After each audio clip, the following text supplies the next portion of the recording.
My husband and I are about to embark on our summer vacation, and I'm making a list and checking it twice because I finally get to be off my proverbial leash and I get to go luxury shopping in person, boutique experience and everything. As many of you know, I do not live near any designer shopping, and there are just some things that I'm not okay blindly buying online, especially new from store with prices the way they are. So stay tuned to find out what stores I plan to hit hard and what I've been desperately wanting to get my hands on. Hello and welcome to A Briefcase of Luxury, a place where we love to chat about all things related to life, learning, and luxury. Thank you so much for clicking on this video, and I hope you have plans to make beautiful summer memories with your family and friends. And if not, summer is young. You have plenty of time to make that happen. Now, my husband and I love to travel in the summer, but we've been doing less of that recently, which is a shame because even though summer is technically my time off, this is when the bulk of my research happens, which can be time consuming and mentally draining. And if I'm not careful, summer can fly by without me truly ever taking a break, which was what happened last summer. So while the purpose of our upcoming vacation is to simply spend time together and be away from work, hence we will not be prioritizing shopping, but come on, I'm not going to turn down the opportunity to do designer shopping in person, just a wee bit. And before I get into what stores I'm most excited to visit, I just want to share with you my thoughts on how I maximize the in-person boutique experience. I know this is a topic that has floated around the luxury community about how boutique experiences can either be really positive or negative, or how it can either ruin or build your sense of self, right? And to a certain degree, you do have some control over how you are treated. We've all heard different opinions about how to act, how to dress, etc. if you want to be taken seriously in a boutique, especially ones like Chanel or Hermes, where you have to essentially earn the privilege to gain access to the good stuff in the back. Because the reality is SAs have to make snap judgments, especially if you are a tourist, and they have to quickly determine how serious of a customer you are and whether you are worth their time. I'm not commenting on whether that is right or wrong for boutiques to do. I'm just letting you know what I do, knowing what boutiques do. And no, I've never been offered a quota bag at Hermes as a tourist, but I have been offered a Picotin and an Evelyn. So take what I'm saying with a grain of salt, because let's admit it, money talks, right? If you manage to first make it through the doors, shout out to the recent Chanel incident, then at that point you can be wearing a torn t-shirt. And we're not talking like Balenciaga or Zoolander Derelict torn. But if you buy a $50,000 watch at Hermes at a tourist destination wearing your holy t-shirt, and if you act like a decent person on top of that, chances are pretty good you will get offered a bag if you ask. But that's not a game I can afford to play. Now that being said, my husband and I are totally the type of people who dress up to go shopping while on vacation. For us, that's part of the fun because we don't get to do that on a regular basis. And I'm not talking about prom dresses and tuxedos, but we'll make an occasion out of it. And when my husband dresses up, he looks good.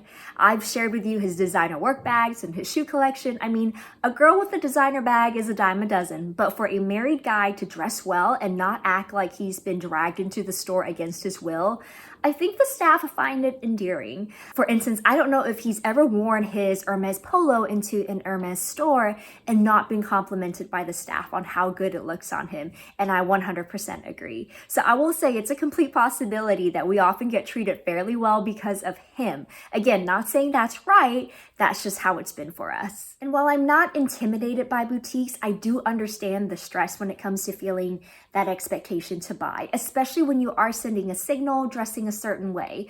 But I guess I would rather feel the pressure to buy than to be written off. I 100% recognize how shallow that sounds. But when we go into a store, we are on a mission, like to either hunt down a specific item to look at in person or to pull the trigger on something we've already decided on. So we're not the, oh, I'm just here to look type shoppers. We're the, we require assistance. Do you have this and this in stock, and can we see it? Like, that's the type of shoppers we are. And if we're super serious, we call ahead of time and try to make an appointment, because the last thing we want to do on a vacation is to waste our limited time standing in line to not buy something or for them to not have it in stock. Now let's take it a step further. My husband is one that will never accept a drink, not even a water, if he doesn't think he's going to buy something. And if he makes an appointment, as in someone has already blocked out time to spend with us, he will not leave empty-handed. I'm not that extreme. I'll take the sparkling water, thank you. And if nothing works out, I'm okay leaving empty-handed, which is probably why they like my husband more. But in short, we dress up, we call ahead, that's our typical strategy. So let's start with the big H. Regardless of whether I am still on the journey, I do like to go into an Hermes store whenever I get a chance. Now, am I that out of touch with reality to think that I can walk into a store as a tourist without dropping an insane amount of money and get a quota bag offer? No, I'm a positive person and I do believe all things are possible, but no. I'm also at that point in my Hermes handbag collection that I don't think another non-quota bag is going to cut it for me, which only leaves me the pre-loved route if I ever want another quota bag. And at the pre-loved prices, I can't be wasting my money on pre-spend, you know? It would be for naught. Now, despite everything I just said, there are 2 items that I've mentioned countless times about wanting to buy in store and 2 other items that I'm interested in trying on. So the first would be the Kelly pocket belt and the second would be the Ferrandol necklace. Now, neither of those require any trying on, unlike the next 2 items, which are both shoes. The first is the Game slip-on sneakers, and the second would be the new Julia sandals. Now, I've had piss poor luck with Hermes shoes, so that is one category that I now refuse to buy online. Now, let's say I get lucky and they had all 4 items in store and they all fit like a glove. Would I then have the confidence to ask for a bag? I may shoot my shot just for fun, but like I said, I don't think there are any non-quota bags left that I would be interested in at the moment when I still have so many other stores I want to visit. Next up, let's talk about Chanel, okay? I have very mixed emotions when it comes to whether or not I'm willing to buy from Chanel again, not just in store, but even pre-loved, because that still feeds into the monster that has become Chanel, right? But there are 2 items I would be interested in seeing if we so happen to walk by a Chanel and they let us in. First would be this 31 shopper clutch on chain, and that's because at under $2,500, that's about the ceiling of what I'm willing to pay for a Chanel bag. I mean, even the walks now cost more than that, you know? The second item, and the one I would actually buy if they had it, would be a very particular passport holder that not only has card slots, but an inner coin pouch. Now, I don't know what collection this is from or if it's even still available in store, but I do like the idea of having a passport holder that is both a card holder and a coin pouch all in one, so I can just skip the wallet altogether on international trips. Now, on that note, if you know of any passport holders that have all of those functions, please let me know down in the comments below. We will never turn down the opportunity to go to Dior, and while I know there are a number of things on my husband's list, mine is pretty small. As usual, I like to try on the Rose Devant necklaces every chance I get, and they recently released the Etoile Devant collection, and they have this very simple but beautiful starburst pendant that I would love to try on as well. Now, when it comes to bags, there are only 2, and no surprise here, that would be the mini Dior book tote in both canvas and in calfskin. Only because even in calfskin, the price is quite reasonable. I mean, it's the same as the Chanel clutch, you know? Again, that's about the price point I'm okay with buying new from store. Now, as many of you already know, I do have the old mini book tote, which I bought less than a year ago. And I know seeing the new version in person may sting a little because I do think the rolled handles will be more comfortable. And of course, the crossbody strap is a game changer. And I'm not gonna lie, if I had known that Dior would be revamping the mini book tote, I would not have bought the old version. But we're not going to dwell on the past. We're just going to embrace the future grudgingly. When it comes to Fendi, since my thirst for the peekaboo has since been satiated, there's only one thing on my radar, the Fendi baguette in Stingray. Now, I saw this on Fendi's website and it took my breath away. I just desperately want to see it in person. Now, last summer, I saw a Stingray ICU peekaboo in store, and while it was insanely beautiful, it was a little too dressy and too stiff for me, especially in the ICU style, but there's no denying that it was breathtaking. But I feel like the baguette is something that would be easier to style down, and even though the Stingray leather is still stiff, the size and style makes that stiffness more manageable. I mean, just look at it. This is, in my opinion, the most beautiful baguette Fendi has ever made.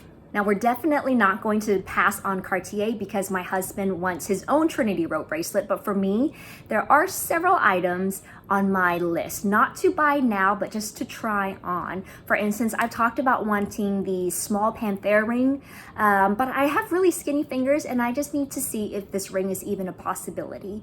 Now, along those lines, I would love to try on the Panthère bracelet. I'm not at that point to financially commit to wearing something that expensive on my wrist. This is more of a try-on situation and possibly find pre-love later down the road. Also, there are a couple of leather pieces I would like to see in person. Now, I talked about the C de Cartier shoulder bag in the tan color, and I have still yet to see it in person.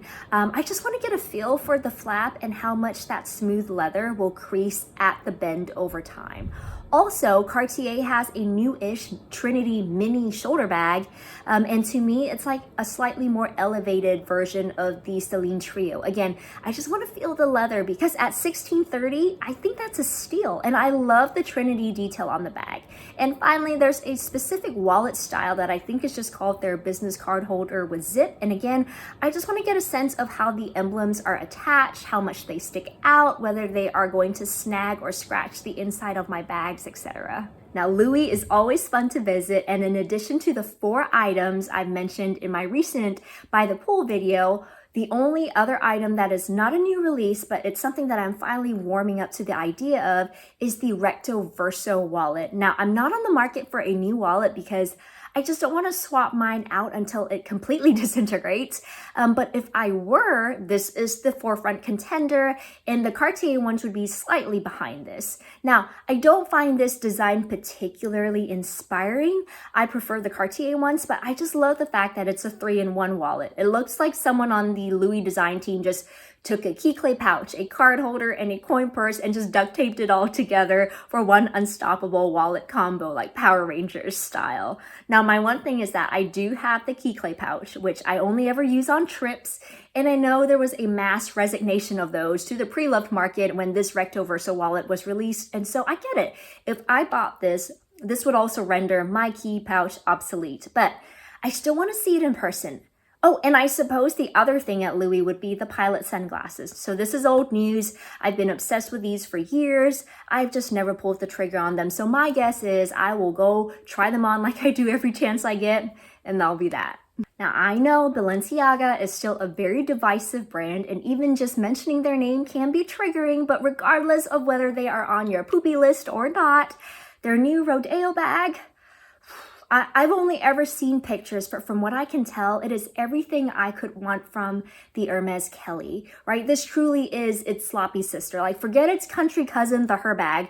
This gave me baby butterflies when I first saw it. It's like if the Kelly and the Fendi Peekaboo had an illicit love affair, like this would be their bastard child.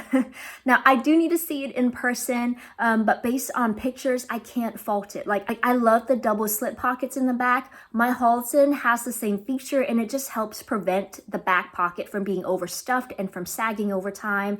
I love the different turn lock options and the fact that you can buckle the flap in the middle divider just from a structural integrity standpoint, but you can still buckle all the way to the front, and both options showcase different locking mechanisms. So you can either go for the more Hermes or the more Fendi-esque vibe.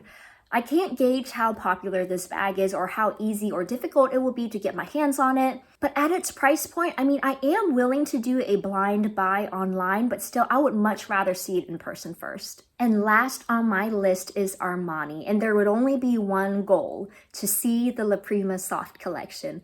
Now I have the regular La Prima in the Pomelato in the size small, and I am surprised to see that the price on that bag has not gone up by much, if at all, over the past few years. So I find that this is still an insanely affordable price by designer bag standards.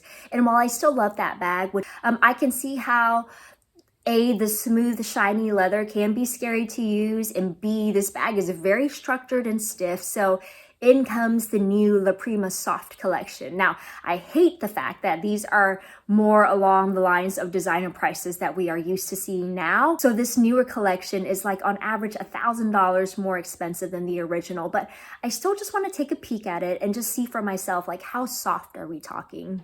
Okay, for someone not wanting to prioritize shopping, that's still a lot of stores and items. Let me know what your summer shopping plans are and if you have suggestions on what I need to check out in person, especially keeping in mind that I probably won't get a chance to visit any stores again until Christmas break at the earliest. So I'm going to make this trip count, and I will either take you along with me or keep you posted after. Thank you so much for sticking around until the end, and if you enjoyed this video, please don't forget to like, subscribe, and hit that notification bell, and I'll see you next time.